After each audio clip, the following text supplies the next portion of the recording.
You're listening to the Courage Edition podcast. In this episode, we'll cover some of the common and not so common approaches schools use to address bullying, from traditional punishment methods to more restorative ones. So you'll have a clearer picture of where schools often stand and how you can partner with educators to ensure your child gets the support they need. Let's jump in.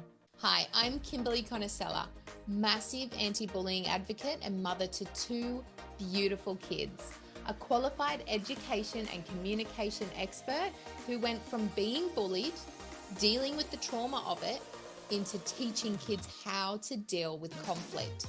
Now I'm obsessed with helping other courageous and activated parents to do the same with my business that's changed lives of hundreds of kids worldwide, the Courage Edition. Each week, I'll be releasing episodes that give you simple, actionable, and practical advice so that you can decode and explore the different pieces of the puzzle for overcoming bullying and conflict so that you can feel relieved and your child can feel empowered and strong. Because no matter what anyone says, bullying does not add character. It adds splinters to your child's authentic self. So if you're a courageous and activated parent like me, yet feel totally helpless in supporting your child through bullying and friendship conflicts, you're in the right place. Welcome back to the Courage Edition podcast. I'm your host, Kimberly Conicella, and today we're diving into a big topic: how schools handle bullying and conflict and why it matters for your child's well-being and future. If you've been following this podcast, you know I'm passionate about empowering kids and parents to navigate bullying and friendship conflicts. While we talk a lot about what families can do at home, schools play a huge role in shaping how bullying situations unfold and, more importantly, how they get resolved. So here's the thing. Why should we care so much about how schools handle conflict? After all, we might think that if bullying happens, the bully gets punished, that's the end of it, right? But we know it's not that simple. Bullying isn't just a one-time event, it's a pattern that can harm a child's self-esteem, academic performance, and emotional health. Schools are more than just buildings where kids learn math and reading. They're actually social ecosystems. The way a school responds to conflict can either reinforce negative behaviors or promote emotional growth and community values. It's incredibly important for parents to understand the various methods schools use because not all approaches are created equal. So today we'll look at 9 different approaches which have been researched and analysed by research professor Ken Rigby, who is an expert in bullying in schools. I'm going to look at each of these 9 approaches and the pros and cons of each and my thoughts on each of them. So let's start with direct sanctions, which is basically your traditional disciplinary method. This is likely what most of us picture when we think of school discipline. Detentions, suspensions, verbal reprimands, or even expulsion in extreme cases. The goal is simple: use punishment as a deterrent to stop further bullying. Research shows that over 90% of schools sometimes use this disciplinary approach. It can be a temporary fix. The bully's reprimanded, removed from class, or given a consequence that might scare them away from continuing the behavior. But does it work long term? Well, the pros are that it sends a clear message that bullying is not tolerated. It can offer immediate relief to the victim if the bully is removed. The cons are punishment alone can sometimes breed resentment, and it might stop overt bullying, but doesn't necessarily change the bully's underlying attitude or teach them empathy. If your child's school relies primarily on direct sanctions, so disciplinary approaches, it's worth asking how they follow up with the student who did the bullying. Are they offering counseling, teaching better social skills? And if not, you might actually see the same patterns pop up again. Next up, we actually have what's called school tribunals, also called bully courts. This approach is quite rare, but it's actually fascinating. It's where a group of appointed or elected students meet under staff supervision to review bullying cases. They look at the evidence and make recommendations about what, if any, sanctions should be imposed. So disciplinary approaches should be imposed. Is this effective? Well, in theory, it can be a really powerful form of peer accountability. Students actually might feel more responsible when they know they could be judged by their classmates. However, it can also become really controversial. Some actually worry about the fairness and bias among students on the tribunal, while others actually appreciate the sense of community ownership it can foster. I actually personally love this approach if it's done strategically and with an adult. If your child's school uses this approach, you might, though, want to find out who's on the tribunal, how they're trained, and how the school ensures it's a fair process. If it's used well, it might actually help bullies see how their peers truly feel about their behavior. The next approach is called serious talks, which is with students and parents, and it's actually really common. Almost every school does this. Think of it as like a more formal, we need to have a conversation about what's happening approach. The principal, vice principal, or counselor calls in the bully, the target, and potentially their parents to make it clear this behavior is unacceptable and it could lead to more severe consequences. Schools do this because it actually highlights the seriousness of the offense, and it can scare some bullies straight if they realize teachers and parents are united and paying attention. And it can actually also offer the victim reassurance that adults are on their side. So the pros are that it highlights the issues and holds the bully accountable for their action. But there are some cons. It can actually sometimes make matters worse for your child if they've been continuously targeted by this person, and they can fall flat if they're not followed by actual interventions or support structures. It's one thing to say, stop it or else, and another to provide real resources to change the behavior and heal the harm that's been done. So following up and holding each person accountable, each teacher accountable within the serious talk is really important. And scheduling a follow-up meeting is also a great way to do this. My thoughts are that serious talks are needed in every conflict and bullying situation. Both your child and the person bullying are crying out for help, but they're doing that in very different ways. These talks can flag this.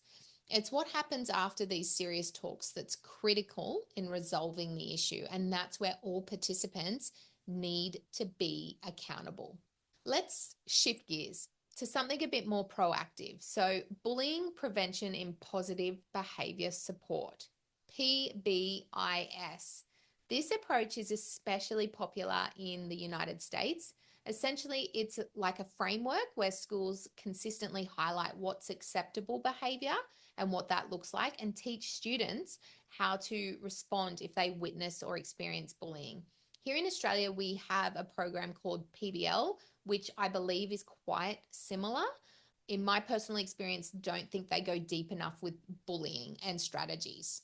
The great thing about PBIS is that it's clear, consistent expectations. So really quick, short statements like we are kind, we respect others, kind of thing.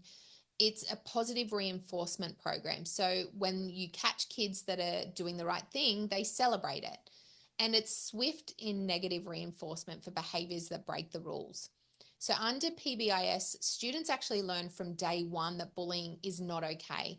They learn how to self-advocate or step in when they see bullying.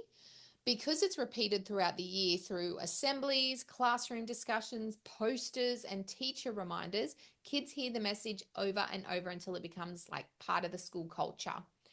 I love PBIS because it is actually quite holistic and it does try to catch issues before they escalate. However, it does require the entire school, teachers, admin, students, everyone to be on board and consistent. If that consistency breaks down, PBIS can actually lose its effectiveness. Now, sometimes schools focus on strengthening the victim, and this can range from martial arts training, although that's less common, to more practical social skills or assertiveness training. The idea is if the victim is more confident, they're less likely to be targeted or to remain a victim.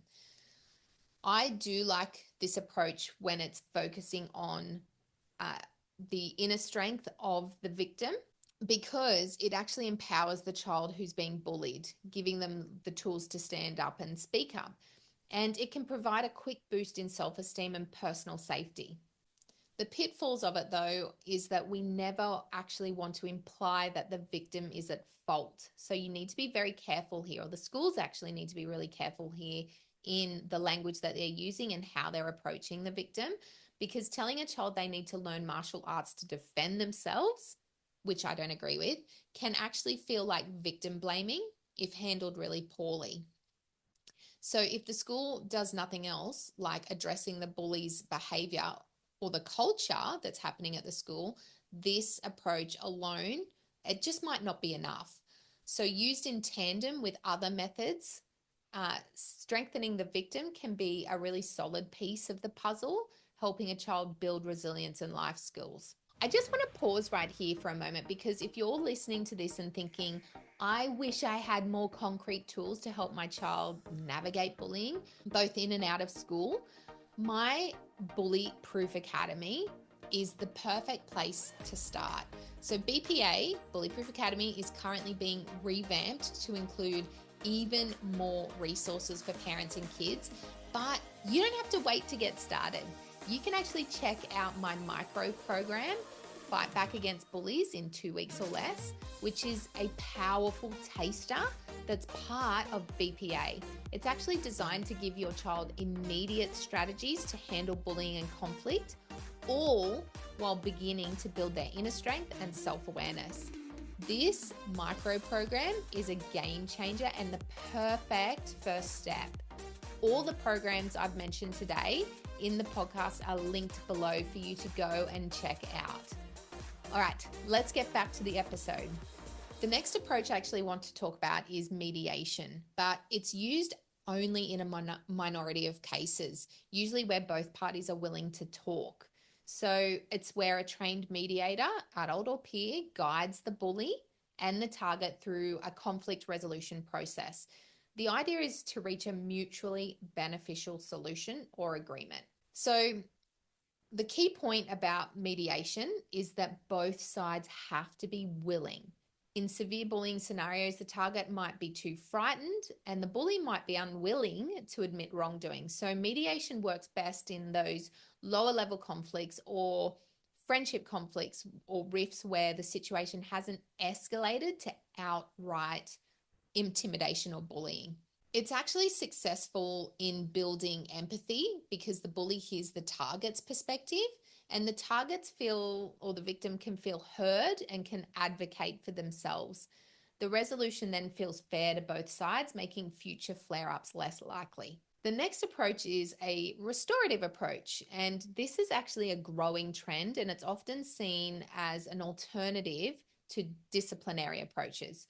The focus is on having the bully reflect on their behavior, feel remorse, and make amends to the victim and the wider community.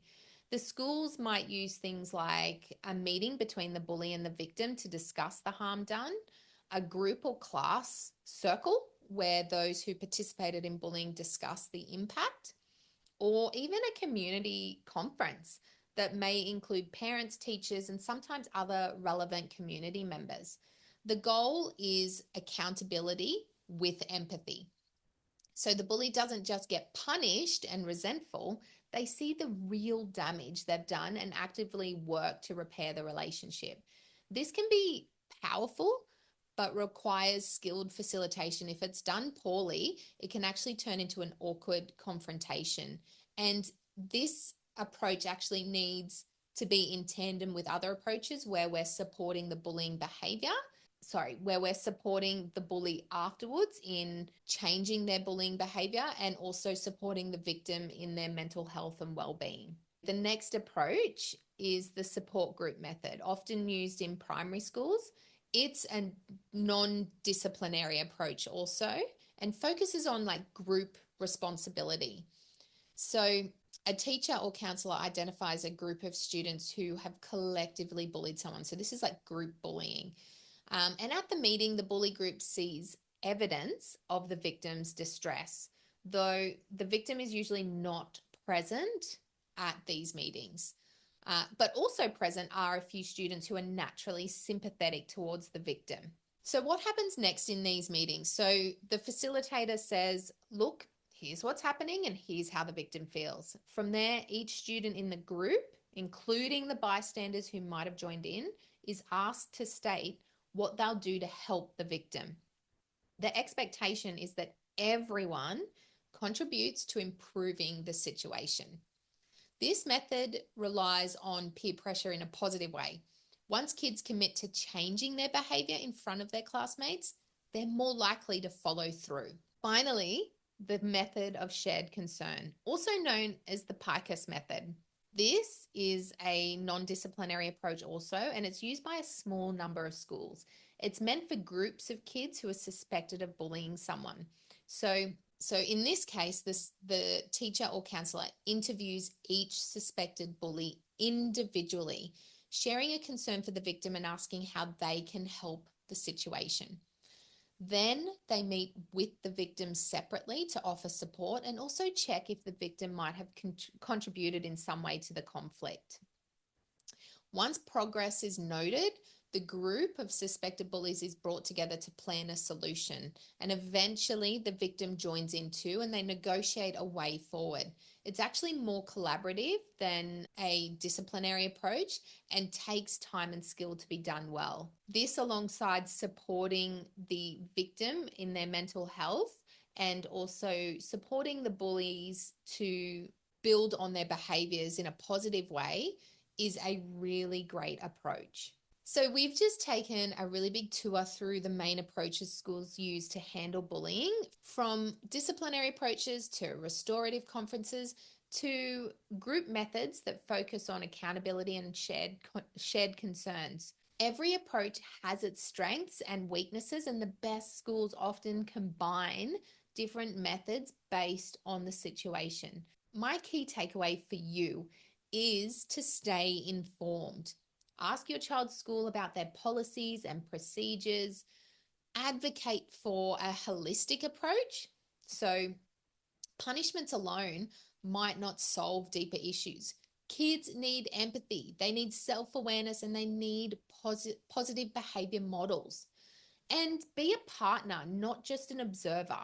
Collaborating with teachers and counselors and administrators will help you find a solution that addresses not just the bully's behavior, but also your child's emotional well-being.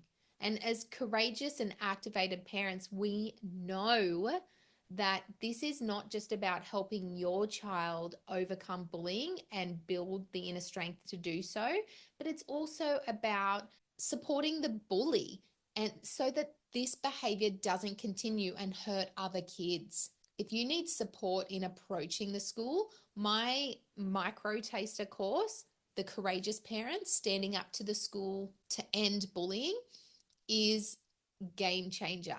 It will be your go-to guide to help you with approaching different disciplinary approaches with the school, an action plan and evidence trackers, and how to open discussions with the teachers and principals and schools to get bullying and conflict resolved for your child.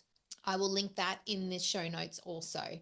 Remember, no single approach can fix bullying overnight. It's a complex social dynamic that requires consistent effort, strong community values, and ongoing dialogue. And as a parent, your voice matters. You have every right to question what the school is doing and to push for a method that truly supports your child, whether that is disciplinary approaches plus counseling, or PBIS strategies, or restorative approaches. Thank you so much for tuning into this episode of the Courage Edition podcast. I hope you found a new perspective or insight today. If you have questions or stories to share, please reach out to me on social media or leave a comment wherever you're listening. Your experiences help shape the conversations I'm having here. Until next time, stay strong, keep advocating for your child, and remember, together we can make our schools safer, more empathetic places for every child. Bye for now.